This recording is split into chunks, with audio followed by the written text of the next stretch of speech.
Je sais pas pourquoi, mais j'ai toujours plein d'idées quand je suis sous la douche, et l'autre jour j'ai eu une révélation. Et c'est comme ça que j'ai eu, un peu randomly, une idée pour la page d'accueil de mon site. Pour les personnes qui savent pas, j'ai fait une vidéo il y a pas très longtemps pour expliquer un peu comment j'ai fait mon site en le codant moi-même avec du HTML et du CSS, parce que je voulais vraiment faire quelque chose qui m'est propre. Mais depuis, il y a un peu de temps qui a passé et j'ai eu envie de modifier quelques trucs. Surtout que depuis le début d'année, je retravaille mon identité visuelle, donc il y avait quelques trucs à mettre à jour. Et du coup, j'ai griffonné sur un papier le truc que j'avais en tête, qui est inspiré de la page d'accueil du site de Ribozone, qui est la personne qui a fait un tutoriel qui m'a permis d'apprendre à faire mon site. Et en fait, c'est simple, son site est composé du coup d'un background. Moi, j'ai rajouté une petite animation au milieu avec Poncha parce que c'est mignon. Et chaque image sur le côté permet d'avoir un lien et un accès aux différentes pages du site. Et du coup, je trouve ça chouette parce que ça donne vraiment un aperçu de l'univers en fait, et c'est assez créatif et amusant. En tout cas, maintenant, j'arrête pas de m'amuser avec les petites images qui bougent parce que c'est interactif quand on passe la souris dessus. Alors, je le dis tout de suite, la partie code a été chaotique.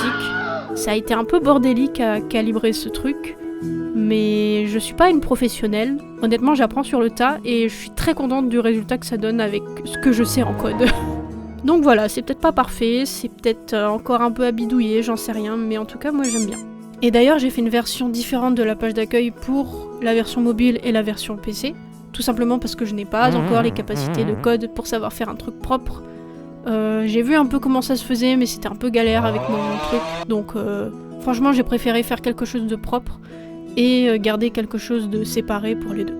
Parce que le but, c'est quand même que les gens comprennent le site et qu'il soit accessible facilement.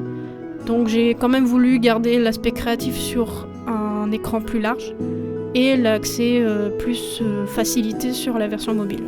Il y a un truc que j'ai pas encore réussi à faire, c'est que à la base, je voulais que quand on passe la souris sur Poncha, il ait les oreilles qui baissent un peu en mode ah, il se fait pas de pattes sur la tête.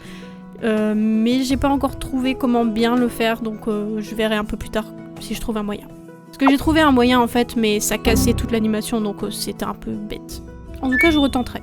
Voilà, je suis pas sûre d'aller dans le détail du code parce que moi-même je suis pas sûre d'être capable de tout expliquer, mais j'espère que ça pourra en inspirer d'autres à faire la même chose. Bisous!